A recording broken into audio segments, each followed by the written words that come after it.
Hello, everybody, and welcome to another edition of Courtside with Christy and Gabe right here on the Her Hoop Stats Podcast Network. I am Christy Winter Scott, joined as always by my guy, Gabe Ibrahim. Gabe, the WNBA is percolating to say the least, and college basketball is in full swing with conference play really making some noise right now. And it's so much fun. We're going to start with WNBA, but wow, I mean, how are you with all of this going on at once? Because me, I'm like, Somehow I've found like a calm, and now I'm just like watching basketball. Now it's like okay, I've just every minute of the day I'm watching basketball. I watched some of Georgetown St. Joe's men's, that was nice, and then I watched a bunch of Big Ten basketball, watched a little bit of UConn. So I've just been, I don't know what happened, but now I'm just like in a constant state of really good basketball, so that's great. Yeah. And then obviously a WNBA free agency we're right on the precipice of things I think actually happening. I think that's going to happen either this weekend or next week. Yeah, stuff's happening. And then we also have some other stuff that's like, news that we definitely have to talk about in different ways than I expected on the eve of free agency. But yeah, so it's been crazy. Do you want to get into some of that news with in Las Vegas? Yeah, absolutely. I mean, I think that's absolutely where we need to start with Dearica Hamby. Yeah. And the Las Vegas Aces parting ways, and I guess they parted ways with her more than it was a mutual parting of ways there. But I think, as a mom, I'm just going to, speak on that before we get into the business side of things, which I don't, we don't know the details like of all the decisions that are made in closed door rooms for any of the teams. Okay. So first it's less of all, important though. Less put important. That is, but just to preface my whole statement on that. Okay. So we don't know. All right. We don't know the finances. We don't know whatever. All right. So let's just go with it.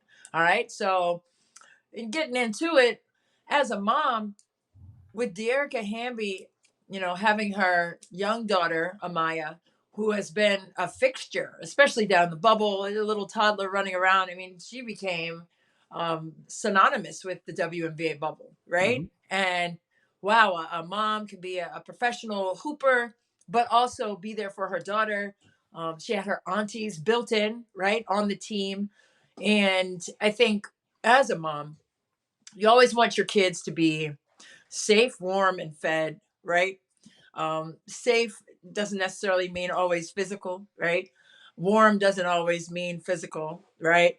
And fed is not always food. Okay. So those three things as a parent, especially as a mom, the emotional aspect of those three factors, that's tough, right? Especially when it's out of your control. So to be able to explain to a baby, I mean, she's 6 years old, 6 years old, to have to explain to her the business of being traded to a different team, a different location, that's tough. I feel for Dearica in that way.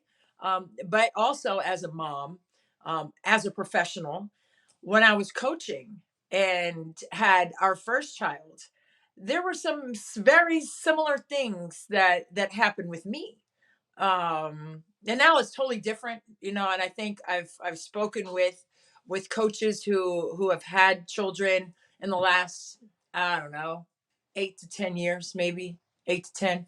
And all my guys are older, right? Teenagers and older. And so it was totally different landscape for moms to have to make a decision to either do your job or be a mom, one or the other, right?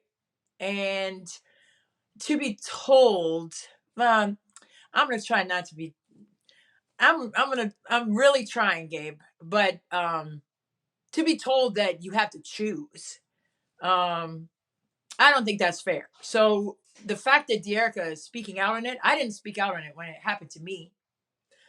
She's not ready. She just had a baby. She shouldn't be coaching. She just had a baby. That's what I never spoke out until right now. And I was thinking, like, should I say something or should I not? But there was a level of, there's no way you can be a great coach or a great professional in whatever you're doing if you've just had a baby, because of what that entails. That's not fair. That's not legal, and that's not fair. So to be told that was crushing because of how I perceive myself to be an ambitious person, very intentional with my purpose, and very intentional about continuing to learn and grow and get better and be around something that I love and develop in that way. And to be cut short because of what is happening with my family, I thought that was, I mean, in retrospect now, I mean, that was a huge blow for me, personally and professionally. So at that time, again, I wasn't gonna speak out, and I was like gonna lean into it, live through it, cry about it, be upset about it, be mad about it. Like, why is that even happening? Why am I not good enough? Why is that a factor in whether I can do something well or not, when it shouldn't have been? But to hear Dearica Hamby and to read her soliloquy, if you will, Mhm. over and over again, because I read it more than once because it resonated with me. So Dearica, I hear you. Um, but for me, it sat somewhere very personal. Um, just to be able to see her say that, and it was much like, when the NCAA tournament was in the bubble, and how everyone was speaking out. Sedona Prince, speaking out Mhm. on the inequalities and like this is not okay, and I was applauding that too, because my God, we lived through when we were playing, we lived through all kinds of inequalities, but we didn't have a vehicle like social media to be able to voice our opinions and how it felt and how wrong it was. But we said it to ourselves, our Right. teammates. We were all like, "That's not right." Like, boom, boom, boom. We didn't have anywhere else to put it. Okay, so as a professional, years later, right, I felt the same way. Right, I felt like, well, there's no. What do I? Who do I say that to? Where do I go to voice my Mhm. displeasure with you telling me what I can and cannot do as a woman? Right. Hmm. And as a mom, um, yeah, man. Listen, but Dearica, man, I'm sending you love. I've known her since she was at Wake Forest, covered her there, obviously covered her in the WNBA, and seen her through motherhood. She was pregnant as a player in the WNBA. Right. Had her beautiful daughter Amaya, who is, like I said, lockstep with that Aces team and with the WNBA, and now she's expecting her second child. But just the compassion and empathy that I have for her right now, but also the courageousness that she is displaying.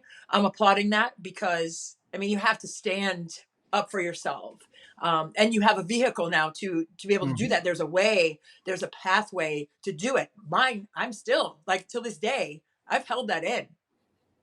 Like I haven't shared that. Right. So, and I know I've taken up a little bit of No, time here, no, but no. and I I mean, didn't think I would. But here I am. But I just think, with the opportunities that women have right oh, now, as professionals, whether it be athletics, coaching, whatever, there should be some level of it's your choice on what you want to do. We're not going to make that choice for you. We're not going to dictate to you mhm. that we don't think you can do this job properly because of your choice to be a mom. That's just where I stand with it. So, Dearica, bravo to you. Sedona Prince, Yeah. bravo to you too, for standing up No. for us as women and standing up for us as moms and decision makers in the world. Like it's not just in our households we make decisions, right? And stats tell you that. I mean, moms make decisions for a lot of things. Right. Across the board. And if they can make decisions on all those things, why can't moms make decisions on whether or not they can be a good pro at anything? That's where I get stuck. I don't get that. Well, first, I mean, thanks for sharing that with us. Obviously, I mean, I'm sorry you had to go through that. I'm sorry you didn't feel like you had, the proper means to tell people about it. And I think, your story is not unique, unfortunately, to a lot of women. whether they're in basketball or not. And that's Right. kind of the point of why we're talking about it, right? Because hey, it's one thing to get. And I think Mhm. I think Dearica said it in her Instagram post, which you guys should go read. But being traded is part of the business. Being lied to, bullied, manipulated, and discriminated against is not. Hey, I I can come on here. I can still Yeah. talk about it. Yeah. It kind of there's a business sense to this in a certain way for Las Vegas, but that doesn't really matter when you're not upfront with someone. It's just I don't understand Mhm. why they felt the need to do that. Because it's kind of been proven that being players can bounce We're back out from here. pregnancy. Like a lot of players Couple have. months. I mean, Odyssey Sims didn't she was Right. 4 months after giving birth, played one of her Mhm. best seasons of her career. Skylar Diggins-Smith has been an MVP level, and she Yep. gave birth, and she was pregnant while she was playing too. Like it has been proven that this does not Right. necessarily affect your future in this sport, and it may Yeah. keep you out for some time. That's But right. we've seen a lot of players be able to come back. Yeah. So as a preliminary matter, it's not true the idea that pregnancy has to be Mhm. something that affects you for the rest of your career or harms your athletic nature. It gives Yeah. it gives obviously we have mothers Sure. in the league, and that changes the dynamic Absolutely. of the teams, and I think it makes the league better. But other than that, it doesn't have to necessarily change your physical sense. Mhm. So I that in that one sense, it's not true that she couldn't come Right. back this Right. year, or that she couldn't contribute in the future.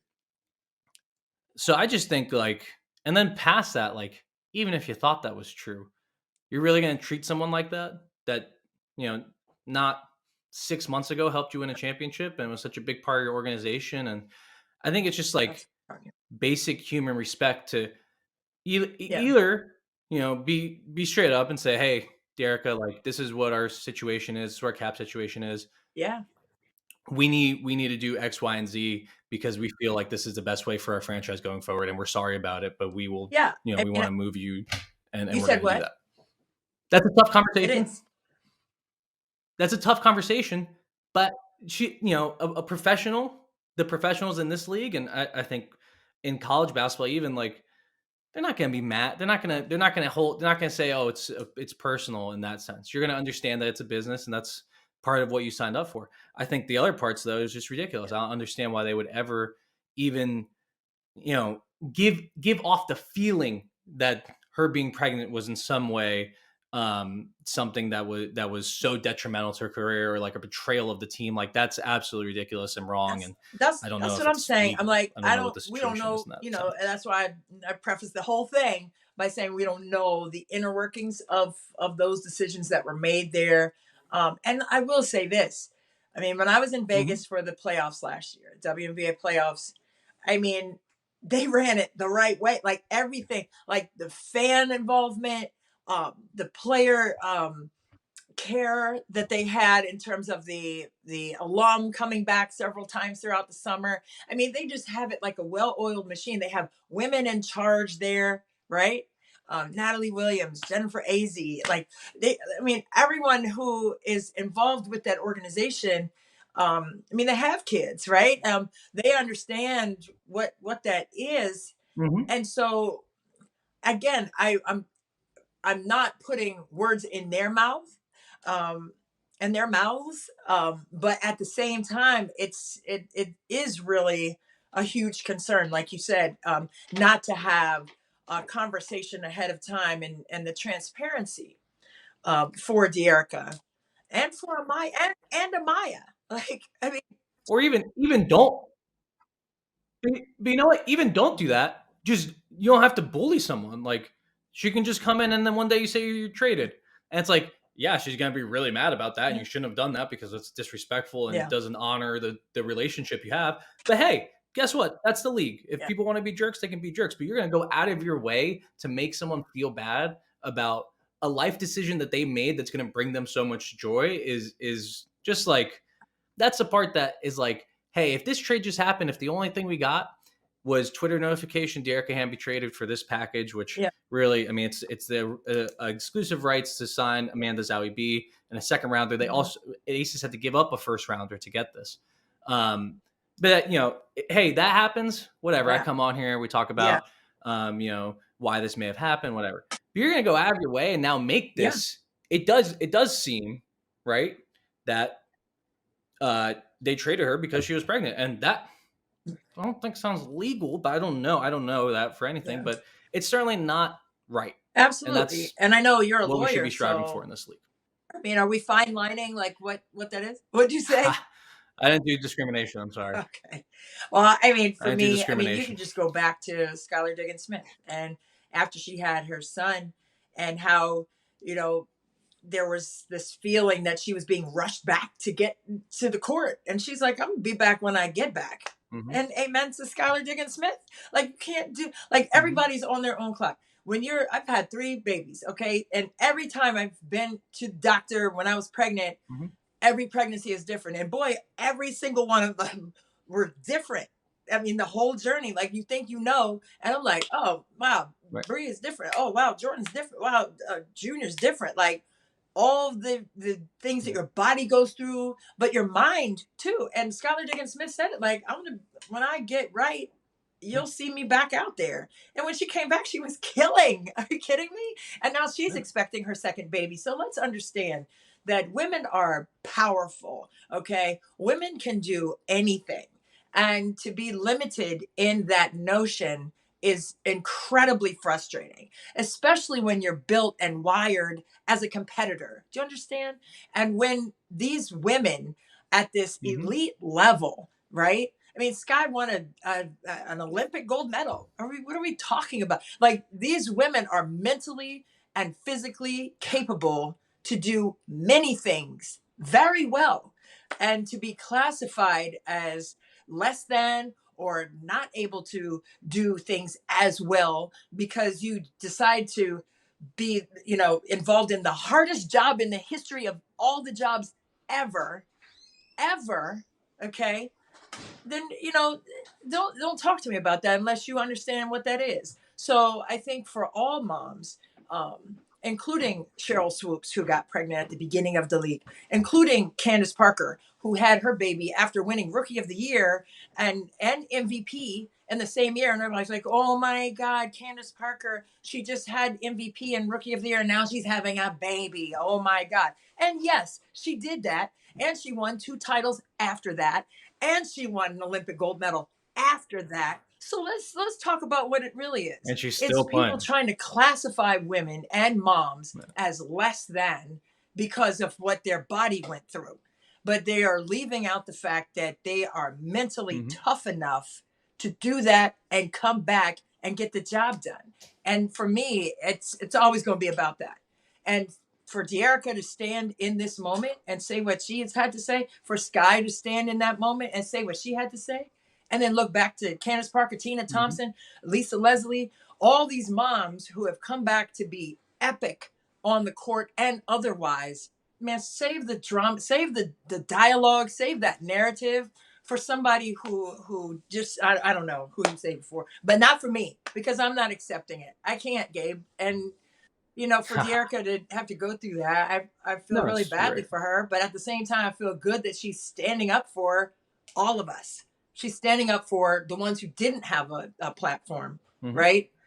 And the ones that don't even know, like years down the line, that they're going to be in this possible situation. But they know that it's not okay. Exactly. So that's all I have to say. She'll make it better for them. I think, unless you take me somewhere else with it.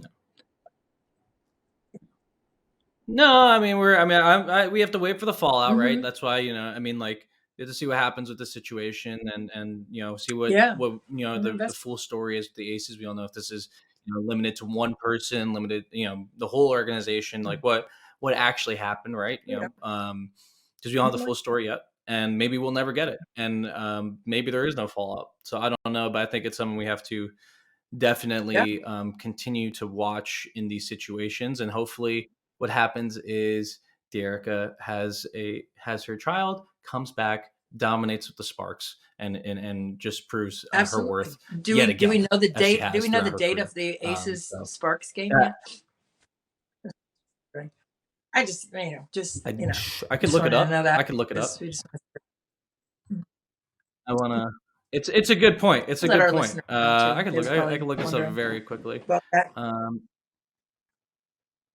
Well, and you know, it's going to be tough for the players because they It's a love business. her. They play 2 times early in the year, May 25th, 27th, then July 12th, and then Great. August 19th. So yeah, there's a good chance that she'll face them, and maybe in Las Vegas. So Just wondering. hopefully Just wondering. we have that one circled and we'll talk about it. Yeah, so we do have to watch the fallout. I mean, I think that's the next step in the situation, and I appreciate your perspective and you sharing with I us. appreciate you. Good, I didn't know I was going to say all to that, but it just came out. So there it is. Yes. Well, we could talk about some basketball things. Breanna Stewart.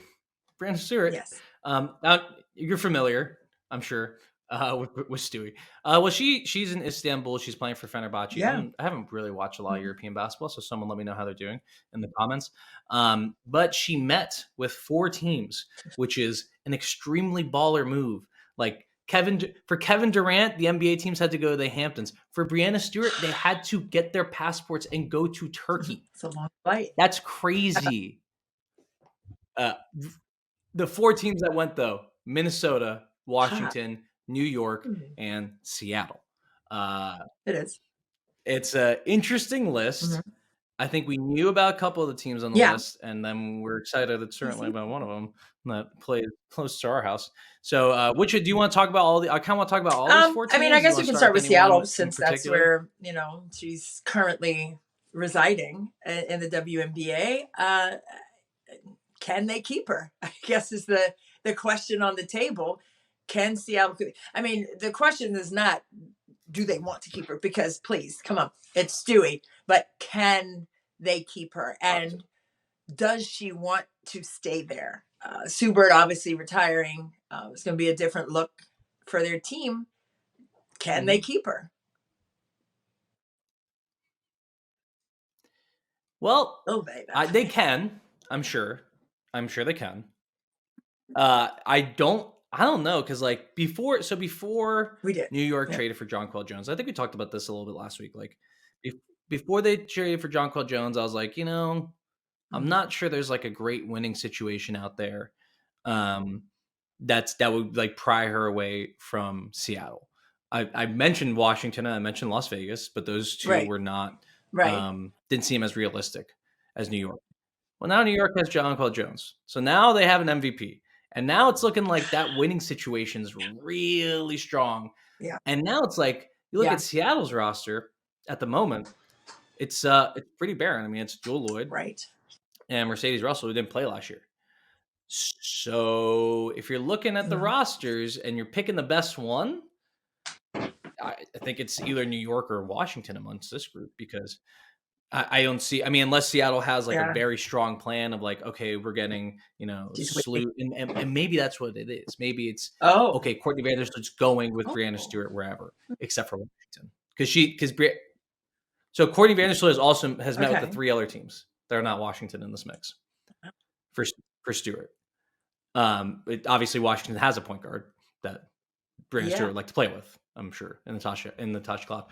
But I think maybe that's the end game here, is those two go together. So now it's like, okay, maybe Seattle looks a little bit more attractive. I don't know. I think they could keep her. I would say among these teams, though, I'd rank them 3rd among these teams. In terms of, I didn't think about the Sloot involvement there, but that is making my wheels spin a bit, Gabe, because I mean, she knows how to, she knows how to set the table, honey. Like, she'll get her the ball, and everyone else too. Wow, that would be very dynamic. That would be very dynamic. So we'll see what that looks like. But I just think for New York, obviously Stewie's from there, and there was, like we said last year, there was speculation of her possibly considering. That's why she only did a 1-year contract with Seattle, because she wanted to keep her options open. But she also wanted to play with Bird in her final season, as she had announced that prior to the year it would be her last one. So, wow. I wouldn't be, obviously I wanted her to come to DC just for selfish basketball beauty reasons.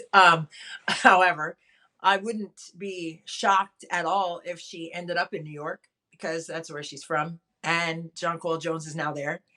And Lord have mercy if Sloot goes with Sabrina UNESCO already there. Come on, man. Like that. That's I'm painting a special. pretty picture right now of what that could look like for them. But that's, I mean, it's not out of the realm of a possibility. I'm sure she's looking at it that way too, though. Well, and Stewie's looking at it so I like think, that, right? oh yeah. Well, I don't know. I don't know. I mean, like, right? Like, there's so many things Yeah. that go into. We just talked about Dearica Hamby, as a mother. Well, Breanna Stewart's also a mother, and she, has probably a vision for her child's life that involves this decision heavily. And I don't know. Maybe she wants to live close to a family. Some people do. Some people want to live somewhere different. Some people want to live in, like, helping hand, I don't know, You need a Minnesota, helping hand because it's sometimes. nice and You safe. gotta have that family down the street. Yeah. Some people want to live in DC because it's, easy suburbs. So you gotta. I think there's a lot that goes into the decision in terms of basketball. Though you see why. I think you see why these 4 teams are there, right? New York, because the hometown tie, and because they just made themselves a contender. I think Seattle, obviously, because she's played there her whole career, that would have to have a huge tie on her. And you have Minnesota and Washington, where 2 of her Team USA coaches are, and Mike Thibault and Cheryl Reed. And those people that she has a great relationship with, right? Because she's been on so many Team USA teams. So I don't know. I think maybe it probably, if it came down to the winning situation, I think it's tough to beat New York or Washington. I think Washington has a great case here. Yes, please. Right. Let's talk. You want to talk about the fit in Washington really quick? I'm gonna throw out a starting lineup, and I think I may have said this before. I've probably said this on this podcast before. Oof. Natasha Cloud, Errol Atkins, hey, Elena Deladon, well, Shakira Austin, hey, now Breanna Stewart. Not bad. Well, talk about that ain't bad now. That's that's a masterpiece. Yeah. And Alicia Clark's lived here. Alicia Clark, Breanna Stewart, friends from their days in Seattle. Yeah. Hey, I want to send Alicia Clark some love. I saw that she posted something the last couple of days. Her dad passed a couple of months ago, and she said that he was her sounding board, and she really misses him right now because she would run everything by him. So just sending you some love, Leash. Oh, I know how hard that is personally. So just sending you a lot of love there. But like you said, say it again, honey. Yeah. I saw her playing again. I don't think so. I'm not sure. Is she playing yes or no on that because I am not 100% on that. But I did see that she posted. I think I saw a clip of her. It may have been a throwback clip. It's hard when you want to pick that phone up. I know that. So just sending her some love. And but going back to what you said with the familiarity with Stewie, obviously winning 2 titles. You did? Wait, I found it. Alicia Clark had 23 points in the Euro Cup women for one of these teams. I don't know which one. I can't say the name, so I'm not going to try. Baby. But 23 points, 6 rebounds, 3 assists. So yay! Welcome back. Hopefully, basketball can provide a lot. I mean, I'm sure. Sanctuary. But just sending her some love because I know she's trying to make a big decision like that, right? It's never easy anyway, but it's also tougher when you don't have that sounding board there. So I get it. But she does have that familiarity, like I said, with Stewie winning those 2 titles in Seattle. So they have that continuity. They know one another, obviously, personnel wise. The KYP situation, knowing your personnel, but the phone number. KYP. Know your phone numbers. That's the biggest thing in free agency. That phone, 2 phones. Yeah, you gotta have 2 phones. KYP. Know the phone number. Yeah, that works. KYP. But yeah, I think Washington. I mean, that's you put those guys together, and you have a healthy Elena Deladon. I mean, that's a team that even in the if Elena plays the same season she played last year, where she missed some games, like they'll be fine. They'll be fine. So I think that's a really good winning situation. I think Minnesota is also interesting. I mean, obviously, if he's colleagues there, UConn Buds probably. I don't think they play together. Did they play together? Did they overlap? I think Fee is younger by a smidge. Did they do 1 year I know, together? but she may have been. No, Did I they don't think they overlap? played. Gabe? Now you got my brain fried. She may have been there her freshman year. Look it up because you're all fast. All right, Fee played 2015 to 2019. Yeah. I wish we had Megan Gower here. I She know remembers they all this. I are don't at think so. UConn, but I don't know. 1 year. No, yeah, Okay, that's what if they it did was overlap anything, for it a was only season, I one. believe. Because Fee's younger. I Right? think it's only 1 year. Yeah. Yeah. Fee's younger. I think they. Yeah, I think they. Boom. Yeah, Ha. At her least I freshman feel a year they little played better. together. I feel a little better digging that. What a team! Double my brain. What a team! This is just an incredible. Sorry, I'm going to read something off the Fisa Collier's Okay. Wikipedia page because it's ridiculous. As a duo, Collier and Katie Lou Samuelson scored the most points in UConn women's basketball history, 4,688, topping Breanna Stewart and Mariah Jefferson. Wow. They're two teammates from their freshman year. That's insane. So all four of those were the same team in the freshman. That's ridiculous. UConn, ridiculous.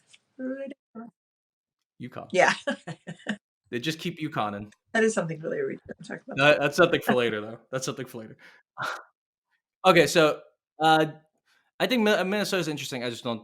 I mean, maybe I don't know. Cheryl Reeves, GM of the year. Didn't she get you, general but manager of the season? I don't know. She knows how to play chess. Executive of the year. She got executive of the year recently. I mean, look, if I was Stewart, I would come to Washington D.C. so I can make myself happy. But that's just so selfishly, obviously, we want Stewart to come to Washington. New York, fine. It's easy peasy to New get York's up close there. enough. I could take the train. Oh, speaking of trains, transportation, means of getting around. Interesting thing that Breanna Stewart brought up. She said that charter flights are going to be a key issue in her free agency. Now, here's the thing. That doesn't really make a ton of sense because the WNBA as a whole cannot do that. Yeah. Like, no one team can say, oh, we're doing charter flights, right? But I guess what she's saying is a big factor in her decision will be the teams that are pushing for charter flights, right? That's kind of I think if that's the case, we already know that. Wait, you. we already know there's an issue with one of the teams. At least one team is all for the charter. Tell the people who it is, Gabe, so I don't have to. Yeah, there you go. You said it. The New York Liberty. I thought it was. How much money did they get fined? A chunk. I don't remember how much money it was. 50? It was a good amount of money. It was like it was a hefty fine. It was the largest fine in the history of the WNBA. Yeah. Oh, see. $500,000 for using charter flights. So that was hard. I think it's quite a big deal that they did that and support charter flights. And I think when you look at the teams, Seattle and Minnesota haven't had ownership that has been super willing to shell out the money and kind of put in the improvements. And allegedly behind the scenes they've been pushing against the charter flights. But if they're getting a meeting with Breanna Stewart, it's important to her. One would imagine that tone has changed. And maybe, and I think in Washington, I'm not sure. I don't think Ted would have a problem with that. Ted has put in a lot of money to the Mystics. I don't know. I haven't can't say heard any comments from him regarding that. But at the same time, I do know that it sounds like an easy thing to do, but financially, it's not, right? I know they chartered. Didn't they charter in the playoffs? Can't be that hard. Like late play. Was it just for the finals? Or the semis and the finals? I think it's just the finals.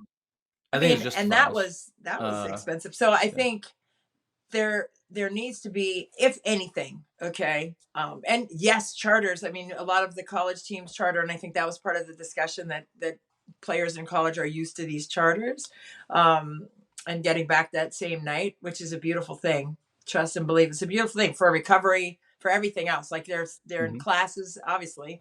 But the WNBA, I mean, the NBA, they charter on everything too, right? And I know, and whatever comments you guys are going to make about well, it's not the NBA. Okay, it's the WNBA, and we're 50 years behind the NBA, right? In terms of all these great creative things. The NBA is like 75.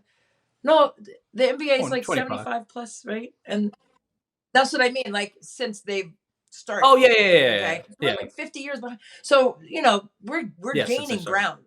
But I think there needs to be some level of sponsorship by airlines, right?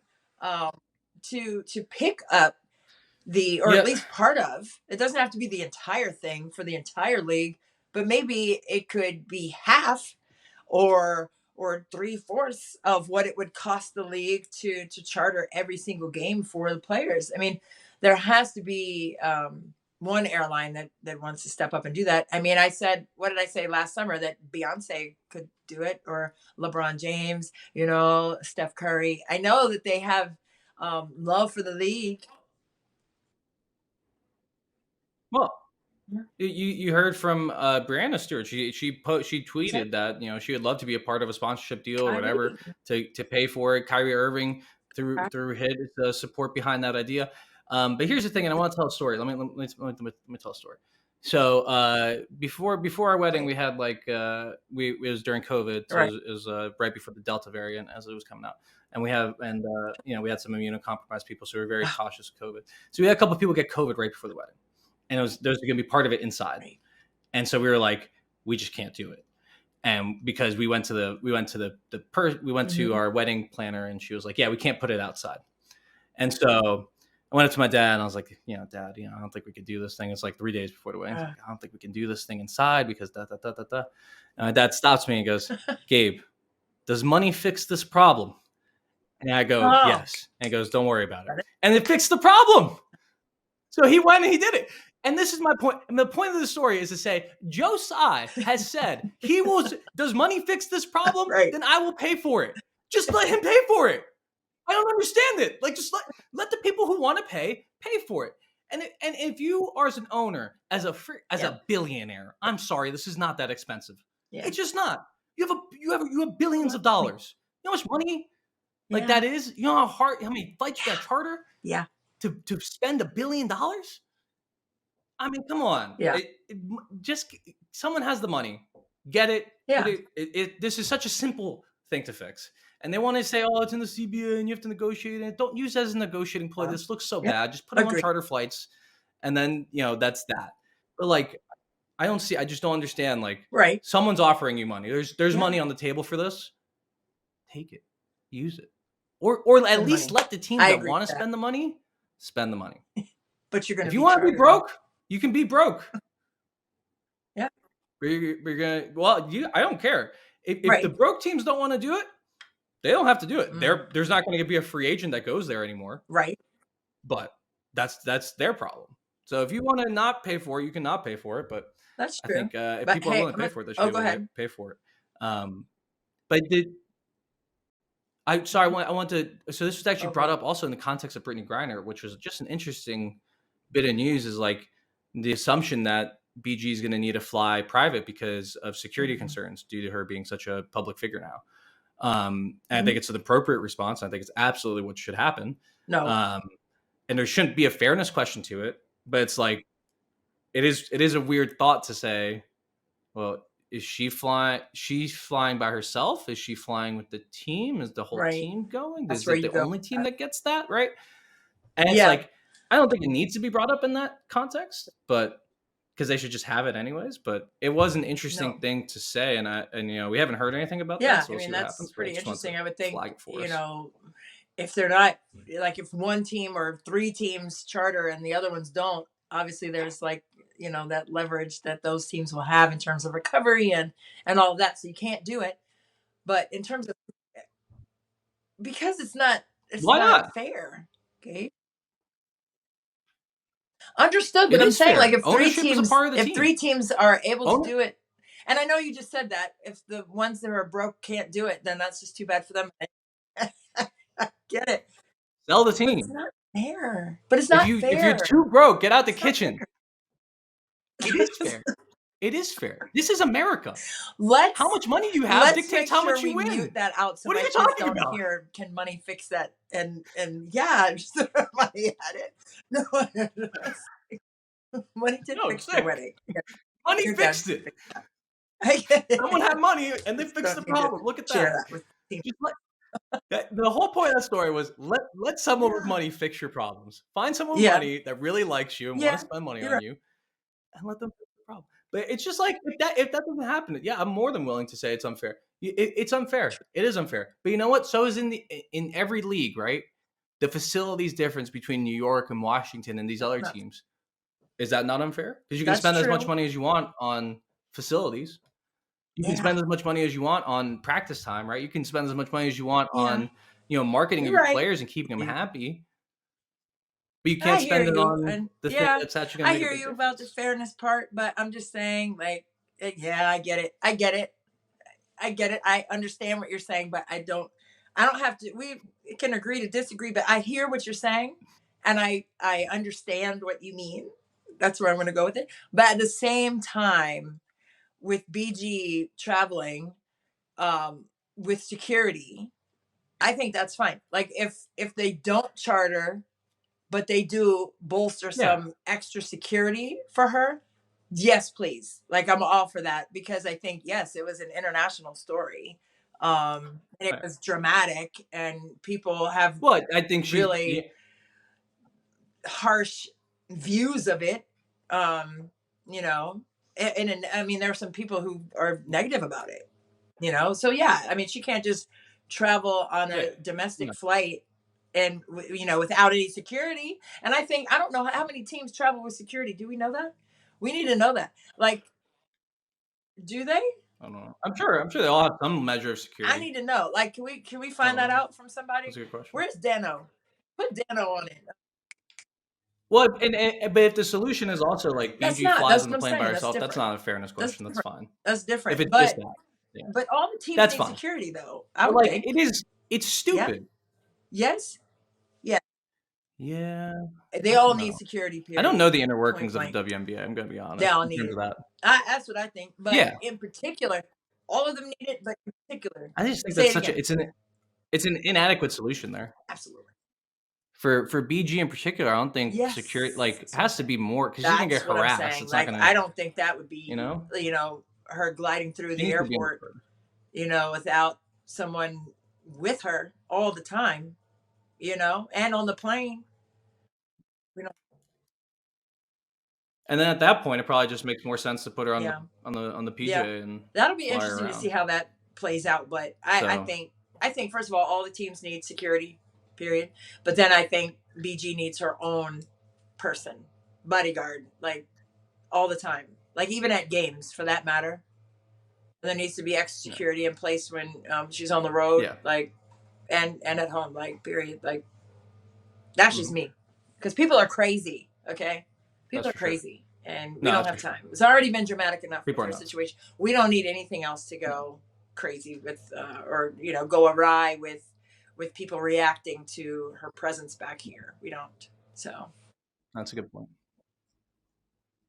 That's a good yeah. point, man. That's another investment that owners have to make in terms Absolutely. of understanding that situation. That's easy. Yeah, That that's one's easy. That's I mean, they easier should than. totally do that. But get everyone on the charter, man. It can't be that expensive. You're not that broke. If rappers can afford to do it, let's get some rappers as owners. Let's get Beyonce. Like, let's get someone. Come on. Yeah. If you can't pay for it, get someone with cash. Let's go. Level. Yeah, Steph. Interest. I guess the Kyrie, interest rates are high. Come on. Whatever. It's fine. Somebody. Yeah. Someone. Yeah. Buy The airline. an airline. I think it's got to be an airline coming in and sponsoring and not. I mean, it doesn't have to be again full on, but I think there can be some help there. Yeah.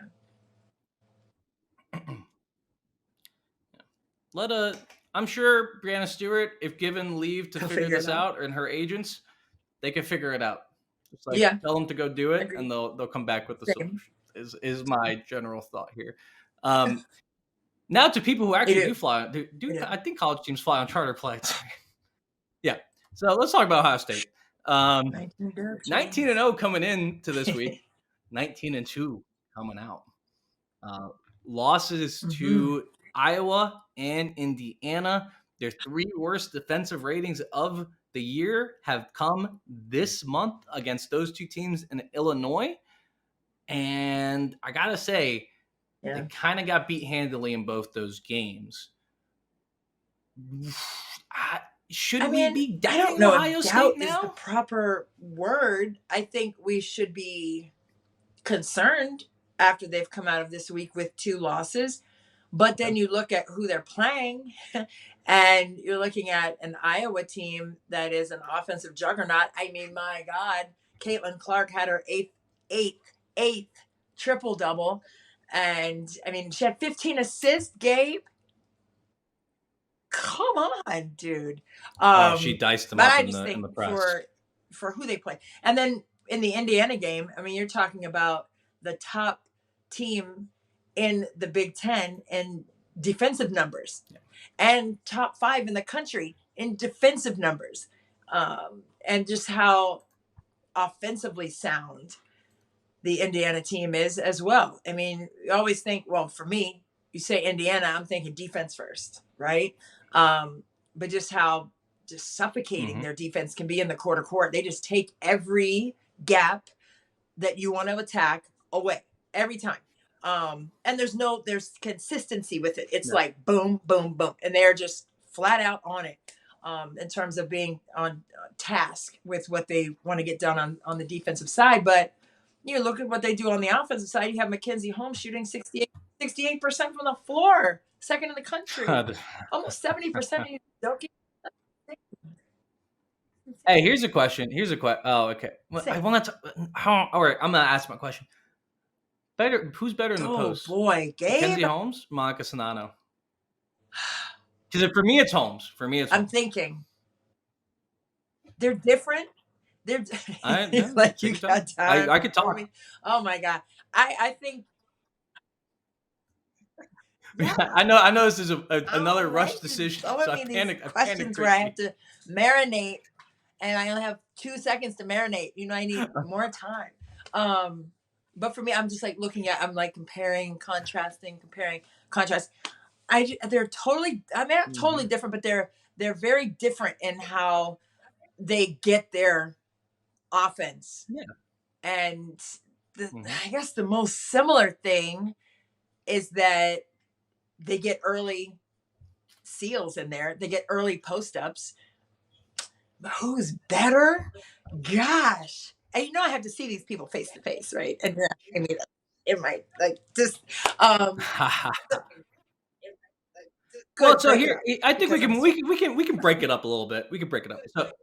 So I think Mackenzie is a better sealer and better half court post up player in general. I would say Mackenzie is she's a little taller, a little longer, just great at getting low and then getting her body back up to finish. I think she's super strong down there. So is Monica, and no shade to her. Obviously, we're comparing the 2 best post players in the Big Ten right now. So I think that's what Mackenzie does. I would rather have her in the half court. I think Monica in the full court or even in early offense, she's a beast because because obviously she has Caitlin Clark throwing her the ball, and that ball's coming at 1,000 miles an hour. Like that pass is coming hot. So she got to catch it first, but she does a really great job of like catching in the mid post or in the high post and keeping her body in a way to then seal her opponent as she catches and moves towards the basket, and then she gets easy layups from there. So I think that's kind of where I stand. Is that fair, do you think? I do think Mackenzie Holmes, I think she holds her seal a lot longer. But I do think that Sonano, she'll pick and slip, like high ball screen and slip off of that and get downhill. Yes. Yeah. So that's what I mean. They're different, but they're both incredibly effective and efficient with what they do on the floor. But the fact that Indiana, is doing what they're doing right now, with Grace Berger back on the floor, I think she makes a big difference to how smoothly their offense runs. It's just interesting in that Ohio State game against Indiana, just how Ohio State, like you said, their defensive numbers have been down in those games, like, and the 2 games this week and against Illinois earlier. I just think that's what they have hung their hat on is their defense. But the fact that Indiana blew all that up and gave them some defensive pressure, I thought that was the difference in that game for sure. But Mackenzie Holmes is that leverage maker. She's just a tough nosed player who, has just worked on her game. She has great hands. She has great mechanics. She has tremendous footwork. But you could say the same for Sonano. Like they both have gotten so much better, and they both have got better. Excellent mechanics, but they get the job done in different ways, right, for their respective teams. Yeah, exactly. And they fit perfectly into their systems, right? Yeah. Like that's the key, right? You have to fit into what you're doing, and both those players fit into what they're doing. I want to talk a little bit more about Iowa and Indiana. I want to get back to Ohio State just for a second, because Cody McMahon, she's legit. That's an impact freshman. It's a diaper dandy. I thought she was awesome. And Garzone for Indiana, another diaper dandy. Yeah, that was a good Dick Vitale game if he was able to do it. And then I think Taylor Mikesell is also a very good player. And I think the more I watch of her, the more I'm like, that's a WNBA level player. I think she's in my second round. She's getting into that first round mix. She just has 2,000 points for her. She just surpassed 2,000. Hooper. She didn't shoot the ball well in that Indiana game, but she did. She only needed a couple points, I think, going into that one to get 2,000. But I just think that in the absence of Madison Green, and we've talked about this too, they've had some injuries, and they've been able to click and beat teams, especially the Illinois game. I mean, they've come back, I think, from 2 games where they were down more than 15, 19 points and came back to win, to stay undefeated up until this week. But I think they've really done a masterful job. Kevin McGuff and his staff, I think they've done a masterful job with managing their team without J.C. Sheldon, without Madison Green, who missed all of last year with the ACL injury, has only played 12 games this year. And I think J.C. has only played 5. So, I mean, they've been able to really hang tough. But now you start to think of lack of depth. I mean, is it fatigue setting in on top of playing these top 25 teams, which the Big Ten has 6 of, and 4 in the top 10 for the first time ever in the history of the league. So, I mean, you're going to be in a battle, but do you have the physical sustainability to have a week like that and not have the depth and the rotations that you would typically have if your team was healthy? So you have to think of that as well, and not taking anything away from Iowa and Indiana, but just saying for moving forward for Ohio State, how's that going to impact them in terms of their fatigue factor? And not just because they lost. I mean, but I think it raises your eyebrow to that when, they don't have the bench and they don't, and the players have to play extended minutes because of their injuries. I mean, isn't that part of a factor? And it's a reality thing. It's not an excuse. It is what it is. Like, that's not true. It's true, right? Well, and pressing is very difficult. I mean, it's very tiring. It's a very tiring thing. You need depth to do it.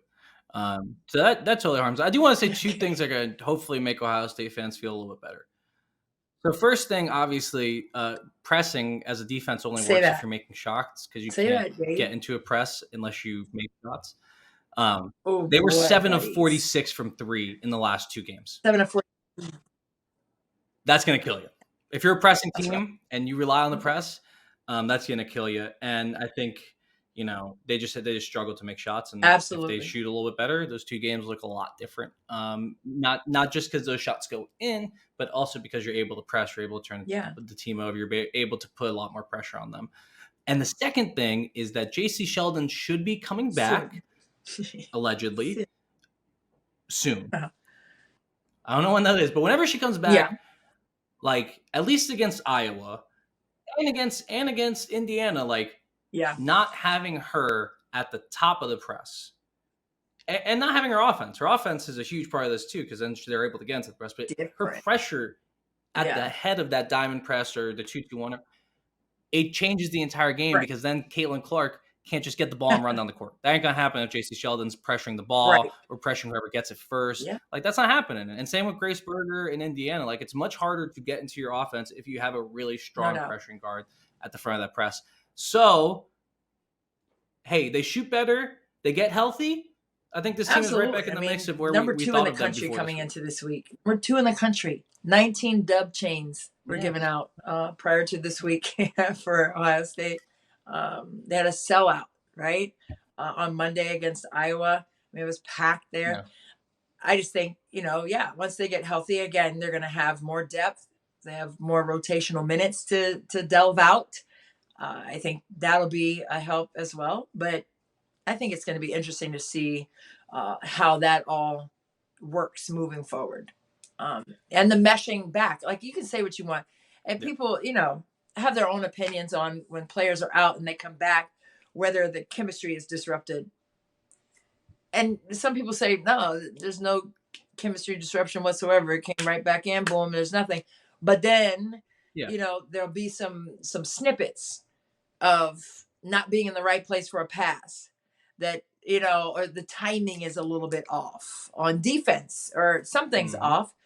I think there is there's going to be a period of 1 or 2 weeks where there are situations like that, where there's a zig instead of a zag, and, all of these different chemistry things that may pop up during the time when Sheldon comes back. So it'll be interesting to see. Say it one more time. As long as that doesn't happen in the Big Ten tournament, they're fine, right? They're not. As long as that doesn't happen in the Big Ten tournament, I think they're fine. As long as it happens before that. She'll be back before it. Soon. Well, I think whenever soon is. I'm thinking soon will be prior Kevin to McMuffin. At some point in February, probably. If not before. I only have a couple more days. Well, not so now we got, I think Iowa and Indiana now are kind of not in control of the conference, but the conference still goes through them. I think it's fair to say those two teams in the championship last year got beat those two teams. And so now we have another huge Big Ten game coming up, like we have with this Indiana game that we were talking about for like 2 weeks. In about less than 2 weeks, about on February 9th, we got Iowa at Indiana. No, I'm there. Yeah, Iowa at Indiana. That's your game. Yes. Hey, we can go. We might do a courtside check-in with Christy from Assembly live. Hall. Man, Assembly Hall was hopping last night. You said what? I missed the beginning. In the Ohio State game. Oh, it was. It was packed. Assembly Hall was going nuts. Packed. I love it. Like, there have been so many sellouts. I know Michigan had 10, 11,000 at a couple games this season already too. It's just been packed across the conference, right? Like, I don't know. It's great basketball. Number one, obviously, all the people going. Where are they going in there? They're going in to see some fantastic basketball. And I already said there's 6 teams in the top 25. I don't know. But, I mean, they're hooping right now. Best conference in America. And fans are loving it. And you can trust me because I'm an ACC person. Well, Christy's also an ACC person. Get that clear. She can say what she wants about the Big Ten now. Greensboro, baby. She played in Greensboro. Those are good times. But yeah, it's the best conference in America, though. It's not close right now. So we'll talk about that Iowa-Indiana game a little bit more. I want to throw some games at you. Well, what games do you have next week? Do you have this Maryland? Do you have Maryland at Iowa? What date is that? I've been scrambling. Oh yeah, no, I do. At ESPN. I have that's on Maryland, Thursday. Penn State. That's my next college game. But Sunday, I have. I'll be in the CBS studio on Sunday for the Villanova UConn game. I'll be in the studio up there on Sunday in New York, which will be fun. And then Maryland will host Penn State on Monday. I'll be at that one. Those are my next two things. And don't ask me beyond that because I don't know. I mean, I have it written down, but I don't have it like in here right now. I'm trying to chunk my. Well, Maryland, Iowa. We'll talk about that one. That's on Thursday. And then so Sunday we have your game, Villanova UConn, which I already had on the list, which is fantastic. And we also have Notre Dame at NC State about an hour later on ESPN. So you can watch Christy's game, and then you can move over to that Notre Dame game after that. How about that? And then we have Tennessee at by a LSU. lot. UConn beat Tennessee, but Yeah. it could be sneaky. I don't know. Tennessee has talent. I think against a team like UConn, they're not as organized, and they're going to get beat by a team that's as organized as UConn is. But I think they may be able to sneak up on LSU. I think, when you look at just going back to all the games that we were just talking about. So no. We're going to run down the list just real quick, like injury wise. But for the UConn Villanova game, Maddie Siegrist for Villanova is averaging like 30 a game. So I'm interested to see what UConn is going to do defensively against her, what kind of scheme they're going to come up with. So that's that game. So absolutely great game for a prospect too. She's a WNBA prospect. She shoots the leather off the ball. So let's just be clear. So watch for her. In that next game with the Notre Dame NC State game, oh my gosh, the injuries that Notre Dame has incurred this year. Mabry is out now with an ACL. Mm-hmm. Oh God, she hurt her knee. Yeah, that was really tough to watch. I was so sick about that because she is like the heart and soul kind of like she's like that fireball that brings it every night. And I know Olivia Miles is also a fireball, but they were very good together. So that's going to be hard moving forward for Neil Ivey and her group. But then, when you have a player like Olivia Miles, like she knows how to make up for her, and the whole group as well, the whole team as a collective unit come together. But that's a tough injury right there for Notre Dame, right? Think of it. Yeah, no, it's really. I mean, she's their shooting, and like you said, she's a heart and soul, and she's a Mabry. So like if you watch women's basketball, they're true. But like they do more. Zeller, first off, Zeller's over Plumlee's. Secondly, that's funny. Okay, go ahead. Secondly, go Tar Heels. Secondly, I think the Mabrys are tougher than all of those guys, to be honest. Marina, Daria, the whole squad. Tough group of people there. But yeah, no, really just heart aches for her because she came back for another year and now it's gone. So just sending all the best to Dara, and we're wherever you end up on a basketball court again, we'll be watching. But I think, this is going to be a great test for them to see where they're at without that leadership going into what's going to be a really hostile environment in Raleigh, in Reynolds against NC State. It does. Band. That place gets loud. And the timeouts, they come right behind the huddle with the horns at Reynolds. I had to buy earplugs during the ACC tournament because they were playing right next to me. Come right loud. They are loud. Those horns. You better get ready to lean into what the coach is saying because you cannot hear at Reynolds. But I love playing there. It was fun. So it's a tough test for them, and I'm really excited to see how they handle it and see how they come out of it because then that's going to tell us a lot about what they're going to look like for the rest of the season without Mabry. And Maryland, Iowa, always spicy. When those two teams meet up, I think with Maryland this year not really having a lot of size inside. I think they have the size advantage for them is lack of size, and that's kind of what I alluded to yesterday when they were playing at home and against Michigan and won that game. But I think when you have Brenda Freeze as the head coach, I mean, she is always finding a way to work with what she has, right? And when I say that, no, they don't have size. They don't have a bona fide five. I mean, they have had injuries to players who would have been interior players for them, but now they don't have that. They have a 5-out system offensively. On the defensive end, they're very matchup zony kind of switch off all five, I believe, can switch.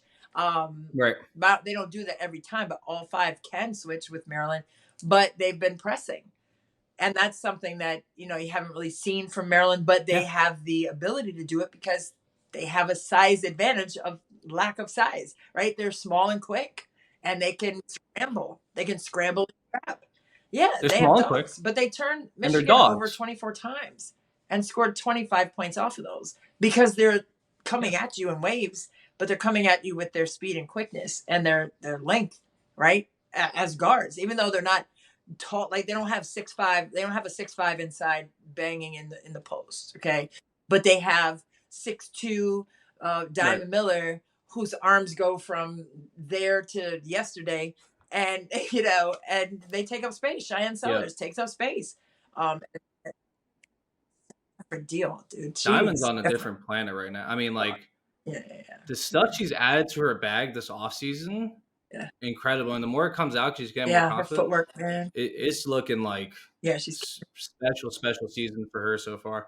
But I think the Mhm. choices. I want to commend Brenda Fries because obviously they did things differently last year. Not that they didn't press at all, not that they didn't do these types of defenses, but that's not that. I mean, you would agree that No, wasn't they had necessarily to. their They calling had to card change, in the right? past And I few think years. it's really some right, but some coaches Young guards. will stay with what they know, regardless of personnel, and you cannot do Yeah. that, right? You have to go with who you have, Mm-hmm. and work that, right? It's like someone sets a ball of clay down, Yeah. right? And you have to work it. You have to work that out, and then it comes out how you want it. So I think for Brenda Fries, she's getting that done, with how she has retooled Maryland's defense to be more full court, to be more bump off and Yeah. exchange and trap in the quarter court. I mean, they're right there for each other. They had different looks last night on Emily Kaiser. Defensively, I think she had several times in Mm-hmm. the position in their matchup zone. It looked like a matchup zone, but it could be their man-to-man because they pack it. But they were bumping off, but they had different people in the area of Emily Kaiser all night. And they were fronting her like totally high side, forcing a lob, Right. but then having someone up the line on the other side. So they kind of took that opportunity or those opportunities away, but they also had great ball pressure. And again, going back to the turnovers, they forced those turnovers, but I think they really made it difficult for Michigan to play with their two post players inside, right? Cameron couldn't get any Oh yeah. minutes because defensively it was a challenge because they were so small and fast. So it is. Well, that's gonna come up huge against Iowa too, because like She was. Monica Sonata was in foul trouble against She did. Ohio State. She still scored 22 points in 23 minutes, which is really really impressive. But if you can kind of keep her on her toes defensively, and obviously Iowa's going to zone you. They're going to triangle into you. They're going to box them on you. They're going to throw a lot of stuff at you. If you can consistently get inside, and this Maryland team seems like a team that should be able to do that and be aggressive without letting Caitlin Clark kill you, which is really, really hard to do. They have a good chance to win that game, but it's also possible like Clark gets loose, beats the pressure, and it's all she wrote. Which hey, no shame in that she because does. it's Caitlin I Clark, mean, first of all, 8 triple doubles, everyone. and second of all, the only other player to earn or to have a triple double against a number 2 team in the country was Dwayne Wade, men or women. The Miami Heat. Hey, The look at Miami him. Heat's own. Where's my guy? Where's my D guy? Wade. Right there. Yeah. So D Wade and Caitlin Clark. Say it again. Oh, so it was a Kentucky game. It was. It was. They got blown out, but he did obviously really well in that game. No. Yeah, but I mean, mm-hmm. maybe it was the Elite Eight game. No, I don't remember. Was it? No, was it was Kentucky. Kansas, I don't remember. He beat Kentucky though, because that's why we drafted. Okay, that must have been that game then. Yeah, they lost to Kansas. They lost to Kansas, but they beat Kentucky because that's why Pat Riley drafted him, because Pat Riley went to Kentucky. Yeah, he was watching that game and he was like, "This guy's I didn't know that Pat Riley." So that's why. A little piece of Heat history. We can't go a whole podcast. Oh wait, we got to shout out. We got to shout out our friends that you met at the Maryland game. Jada. Come on, no, wait. I didn't know it was You're gonna have to make me go on. No, it's names of 2 big recruits this year. I don't remember who the other one was. Wait. I should have. Did I tell you? Did you write it down when I told you at the beginning? Darn it, Gabe. Okay, wait. No. I know, and I didn't tell you, but I didn't know I was supposed to. This is what happens at Courtside. I'm overtired and I forgot. Wait. Okay, so Jada it's oh my gosh. It's no, we have to sit and wait. We're Jada not getting off here until I recall. and your Wait, should I go? If I go up, I'm not gonna get out of here if I okay. go to my Instagram, am I? I just I don't want to mess it up. Okay, wait. Okay. I don't think Oh my so. gosh. Jada and wait, it's right there. If I could oh my god. Hold on. I hope it doesn't go away. I'm so nervous. No, you Wait, can go. You can go. you're Yeah, we're still good. there, right? Yeah, you're just not on camera. It's fine. Okay. Wait, I'm gonna get it. I'm gonna get it. Wait, okay, wait. Wait, because I have all this. I'm gonna get it, Gabe. I'm still here. Wait for me. Hold on. It's oh my god, where? Okay, Jada and Deja. Deja Kelly and Jada There. Williams. That was my two thoughts there. How did we forget Deja? Sorry, I was like, it's a good young player. I'm it's sorry, girls. I forgot. Sorry, I thought I would remember that. Jada no, Williams, and that's my fault. And I said it at the beginning. I was like Jada, and I had Jada on the top, but then so Jada and Deja, you met them. They listened to the pod. Yeah, they're managers from Maryland, and they said they listen to the podcast all the time. And Jada, which is why I remember her name more, because it almost made me start crying, because she said that she listens to our podcast all the time, and we've gotten her through her injury that she had during her basketball season. And I was like, come on now. But you just never know. So and obviously we're not talking about medicinal things or anything like yoga or whatever, but the fact that we're talking about basketball and somehow that's medicinal, oh man, that just warmed my heart and spirit. So Jada and Deja, we love y'all. I put them up on my Instagram story, so we took some selfies. I gave him the microphone last night. It was so cute. And we went out to the middle of the floor, and they were just precious. And yeah, if you guys are listening, we love y'all. Thank you for listening to Courtside. Yeah, it's called Courtside because we want to be on the court because that's a sanctuary. So I hope it's a sanctuary for you too. Yeah. Okay, I do have to go because the Meridian Mustangs are playing the William & Mary Dragons. Huge game in the Region 3B region that we're in. So we lost our last one. We got to get back on the winning streak. So go. Come on, Coach. Let's go, Coach. Hey, it must be nice over there at South Lakes. You guys haven't lost in like a month. Oh, I got mine on too because it's Gabe. Got a kid over there averaging 19 points as a sophomore. Jesus. Little Jordan Scott. He's scooting around the floor a little bit. No, I'm gonna go cheer him on. I gotta have some tea because I gotta yell for him and all the other boys. But yeah, time. Well, go Seahawks, go Mustangs. Seahawks and Mustangs. Let's get it. We never have to play each other, so that's great. Yeah, that's cool. All right. Deja and Jada, we love y'all again.